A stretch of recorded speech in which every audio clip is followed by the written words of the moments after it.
Good morning, everyone. Myself, Dr. Amishi Meena, Assistant Professor, Government PG College, Gangapur city. बच्चों, हम BA part third year के syllabus के अनुसार जो कोटा यूनिवर्सिटी द्वारा निर्धारित है उसके पाठ्यक्रम के अनुसार हम प्रथम प्रश्न पत्र का अध्ययन कर रहे थे। उसमें प्लेटो का अध्ययन कर रहे थे। कल हमने प्लेटो के शिक्षा सिद्धांत का अध्ययन किया था।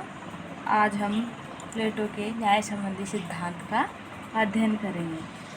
प्लेटो के दो विचार थे, एक मौलिक विचार और एक परिवर्तित विचार। मौलिक विचार प्लेटो ने अपनी पुस्तक रिपब्लिक में दिए और परिवर्तित विचार उसके लोज में थे। मौलिक विचारों में प्लेटो के कौन कौन से थे जो कि रिपब्लिक में दिए गए हैं? न्याय का सिद्धांत, दार्शनिक सिद्धांत, शिक्षा सिद्धांत, साम्यवाद और फासीवाद। तो हम सबसे पहले प्लेटो के मौलिक विचार न्याय सिद्धांत का अध्ययन करेंगे। प्लेटो ने आदर्श राज्य की कल्पना की थी और उनका जो आदर्श राज्य है वह न्याय पर आधारित था और न्याय का जो सिद्धांत है उन्होंने अपनी पुस्तक रिपब्लिक में दिया है। और प्लेटो का जो न्याय संबंधी सिद्धांत है उसकी हम आज चर्चा करेंगे। रिपब्लिक का सबसे अधिक महत्वपूर्ण विषय क्या था? न्याय की प्रकृति और उसके अधिवास की खोज करना, यानी न्याय की क्या प्रकृति है और न्याय का वास कहाँ करना है। ठीक है, रिपब्लिक में उसकी इस न्याय संबंधी धारणा को इतना प्रमुख स्थान प्राप्त है कि रिपब्लिक का उपशीर्षक न्याय से संबंधित कंसर्निंग जस्टिस रखा गया, यानी उसका उपशीर्षक एक तरह से रिपब्लिक का क्या कर दिया? न्याय से संबंधित, क्योंकि रिपब्लिक में सबसे ज़्यादा महत्व न्याय को दिया गया है। इस संबंध में बारकर ने लिखा है कि चाहे वह सोफिस्ट वर्ग की धारणाओं का विरोध कर रहा हो या समाज की विद्वान व्यवस्था में सुधार के लिए प्रयत्नशील हो, न्याय प्लेटो के विचार का मूल आधार रहा है। ऐसा होना स्वाभाविक भी है क्योंकि जैसा कि इवर्स्टीन ने कहा है, प्लेटो के न्याय संबंधी विवेचन में उसके राजनीतिक दर्शन के समस्त तत्व शामिल है। यानी प्लेटो ने जो न्याय का सिद्धांत दिया है उसमें उसके जो राजनीतिक दर्शन है उसके सारे तत्व निहित हैं न्याय सिद्धांत में। वर्तमान समय में न्याय शब्द का प्रयोग कानून के आधार पर न्यायाधीश द्वारा दिए गए निर्णय के लिए किया जाता है, किंतु प्लेटो ने न्याय शब्द का प्रयोग वैधानिक अर्थ में नहीं बल्कि नैतिक अर्थ में किया है। वर्तमान में न्याय का प्रयोग वैधानिक अर्थ में लिया जाता है, जबकि प्लेटो ने उसका अर्थ नैतिक रूप में लिया है। उसके अनुसार न्याय शब्द का प्रयोग धर्म एवं लौकिक धर्म के पर्यायवाची अर्थ में किया गया है। इसका अर्थ केवल यह है कि मनुष्य अपने उन सभी कर्तव्यों का पालन करे जिनका पालन समाज की व्यवस्था और हित की दृष्टि से किया जाना आवश्यक है। यानी एक तरह से लौकिक धर्म के अर्थ में लिया है। लौकिक धर्म में क्या है कि व्यक्ति को अपने कर्तव्य का पालन करना चाहिए। प्लेटो का कहना है कि समाज अथवा राज्य समाज की आवश्यकता है। व्यक्ति की योग्यता को दृष्टि में रखते हुए प्रत्येक व्यक्ति के लिए कुछ कर्तव्य निश्चित करते हैं और प्रत्येक व्यक्ति द्वारा संतोषपूर्वक अपने अपने कर्तव्य का पालन करना ही न्याय है। प्लेटो के अनुसार प्रत्येक व्यक्ति द्वारा अपने अपने कर्तव्य का पालन करना ही न्याय है। न्याय की इस धारणा के संबंध में अरस्तु ने कहा है कि न्याय वह संपूर्ण सद्गुण है जो हम एक दूसरे के साथ अपने व्यवहार में प्रदर्शित करते हैं। प्लेटो ने न्याय संबंधी अपनी धारणा का प्रतिपादन करने से पूर्व तात्कालिक समय में प्रचलित न्याय संबंधी धारणाओं का विवेचन और खंडन किया है। यानी अपना न्याय संबंधी विचार देने से पहले उन्होंने अपने समय में जो न्याय संबंधी धारणाएं प्रचलित थी उनका खंडन किया। यानी उनका पहले तो प्रतिपादन किया और फिर उनका खंडन किया। तात्कालिक समय में इस प्रकार की निम्नलिखित धारणाएं प्रचलित थी। कौन कौन सी धारणाएं प्रचलित थी? एक तो न्याय का परंपरावादी सिद्धांत, न्याय का उग्रवादी सिद्धांत, न्याय का संविधानवादी सिद्धांत। सबसे पहले हम परंपरागत सिद्धांत का अध्ययन करेंगे। परंपरावादी सिद्धांत किसने दिया? सिफालस और उसके पुत्र पोलीमार्क्स ने दिया। सिफारिश क्या कहते हैं? सत्य बोलना और अपने ऋणों को चुका देना ही न्याय है। पॉलीमार्क्स क्या कहते हैं? प्रत्येक मनुष्य को वह देना जो उसके लिए उचित है, यानी मित्र के प्रति मित्रता, शत्रु के प्रति शत्रुता ही न्याय है। न्याय एक कला है और कला चतुराईपूर्ण प्रयोग का नाम है। तो इनका प्लेटो ने खंडन किया। प्लेटो न्याय की इस धारणा को स्वीकार ही नहीं करता और इसकी आलोचना करते हुए निम्नलिखित बातें कहता है। क्या कहता है प्लेटो? प्लेटो कहता है कि सत्य बोलने और ऋण चुकाने के रूप में न्याय की परिभाषा करना दोषपूर्ण है, क्योंकि ये दोनों ही कार्य कुछ परिस्थितियों में अन्यायपूर्ण और अनुचित हो सकते हैं। जैसे सत्य बोलते हुए दूसरे को अपने देश के सैनिक रहस्यों की जानकारी प्रदान करना अन्याय है। इसी प्रकार यदि कोई व्यक्ति अपने स्वस्थ चित्त वाले मित्र से अस्त्र ले तो उसके बाद अस्त्र देने वाला पागल हो जाए और अपने उन अस्त्रों को वापस मांगे तो ऐसी अवस्था में अस्त्र लौटाना एक न्यायपूर्ण कार्य नहीं है, वरन एक अन्यायपूर्ण कार्य हो जाता है। अतः व्यापारिक नैतिकता के आधार पर न्याय की ये जो परिभाषा की गई है उसे संपूर्ण जीवन में नहीं अपनाया जा सकता। इसके अतिरिक्त मित्रों के प्रति भलाई और शत्रुओं के प्रति बुराई की बात करना सरल है, परंतु उस दशा में इसका क्या अर्थ होगा जबकि मित्र केवल नाम के लिए मित्र हो और यथार्थ में शत्रु हो। व्यावहारिक जीवन में अनेक बार ऐसा ही होता है।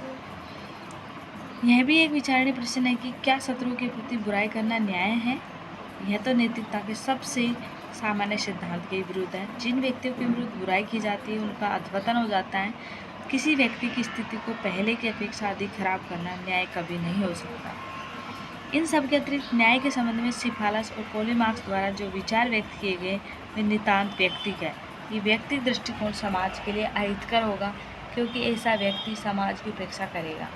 समष्टि के कल्याण की दृष्टि से किया गया कार्य ही न्याय हो सकता है। उपयुक्त कारणों से प्लेटो न्याय की परंपरागत धारणा को स्वीकार नहीं करता।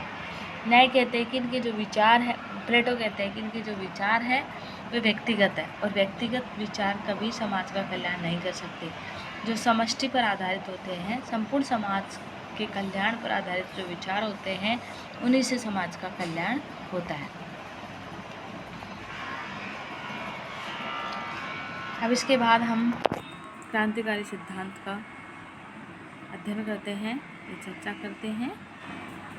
न्याय का उग्रवादी सिद्धांत या क्रांतिकारी सिद्धांत। जो उग्रवादी सिद्धांत है इसके प्रतिपादक हैं, यानी उग्रवादी सिद्धांत किसने दिया? थ्रेसिमेकस ने। थ्रेसिमेकस क्या कहते हैं? शक्तिशाली का हित ही न्याय है। शक्तिशाली का हित ही न्याय है।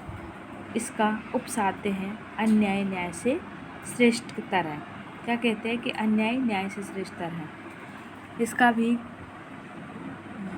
खंडन करते हैं। थ्रेसिमेकस इन दोनों ही विचारों का खंडन करता है। प्रथम विचार के संबंध में उसका कथन है कि शासन करना एक कला है और सभी कलाओं का लक्ष्य अपनी स्वार्थ सिद्धि करना नहीं, वरन उन वस्तुओं के दोषों को दूर करना है जिनके साथ उनका संबंध होता है। जिस प्रकार एक अच्छा शिक्षक विद्यार्थियों की त्रुटियों को दूर कर उनकी गुप्त शक्तियों को जागृत करता है, उसी प्रकार शासक का लक्ष्य प्रजा के दोषों, दुखों और कठिनाइयों को दूर कर उनका कल्याण करना है। दूसरे विचार के संबंध में उसका कथन है कि न्याय पर चलने वाला व्यक्ति अन्याय की अपेक्षा अधिक सुखी है, क्योंकि ऐसा व्यक्ति आदर्श जीवन की प्राप्ति का प्रयत्न करता है। इस आदर्श की प्राप्ति में ही सुख निहित है। सुख की अवस्था दुख की अवस्था से श्रेष्ठकर है। इस प्रकार प्लेटो थ्रेसिमेकस की धारणा को अस्वीकार कर देता है।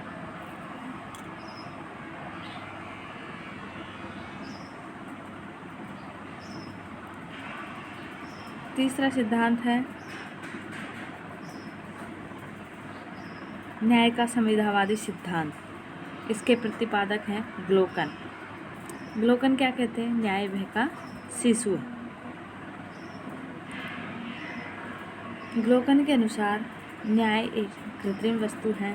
इसका आधार कोई शाश्वत नियम न होकर समय अनुसार बदलती हुई परंपरा है। वर्तमान अनुबंधवादी विचारकों की भांति उसका विश्वास है कि प्राकृतिक अवस्था में निर्बल मनुष्यों को अनेक कष्ट उठाने होते थे, इसलिए उन्होंने उसका त्याग कर एक समझौता किया जिसके आधार पर कानूनों का निर्माण हुआ। जो मानवीय व्यवहार और न्याय का मापदंड निर्धारित करते हैं। दंड की सख्ती के भय के कारण ही मनुष्य न्याय के आधार पर कानून का पालन करते हैं। अतः न्याय भय का शिशु है। Justice is the child of fear. Glaucon के अनुसार न्याय भय की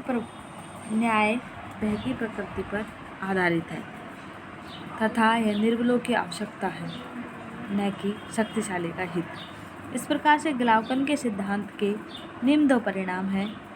राज्य पारस्परिक भय की प्रवृत्ति पर आधारित है, न कि सर्वव्यापी नैतिक सिद्धांतों पर। राज्य स्वाभाविक संगठन नहीं, परंपरागत कृत्रिम संगठन है। प्लेटो इस धारणा से भी सहमत नहीं है। वह कानून और न्याय को समझौते पर आधारित बाहरी वस्तु नहीं मानता, वरन आत्मा का आंतरिक गुण समझता है। न्याय का गुण स्थायी रूप से व्यक्ति की आत्मा में निवास करता है। न्याय का पालन भय या शक्ति के कारण नहीं, वरन स्वाभाविक रूप से होता है। प्लेटो कहते हैं कि न्याय का जो पालन होता है वह भय से नहीं बल्कि एक स्वाभाविक रूप से करते हैं, यानी कि न्याय होता है वह एक आंतरिक वस्तु है, न कि एक बाहरी वस्तु। ओके बच्चों, थैंक्स। अब तक हमने प्लेटो ने जो परंपरावादी सिद्धांत थे उनका खंडन किया, और कल हम प्लेटो द्वारा दिया गया न्याय का सिद्धांत का अध्ययन करेंगे कि उन्होंने न्याय के सिद्धांत की क्या क्या विशेषताएं बताई, उसका अध्ययन करेंगे। ठीक है, ओके।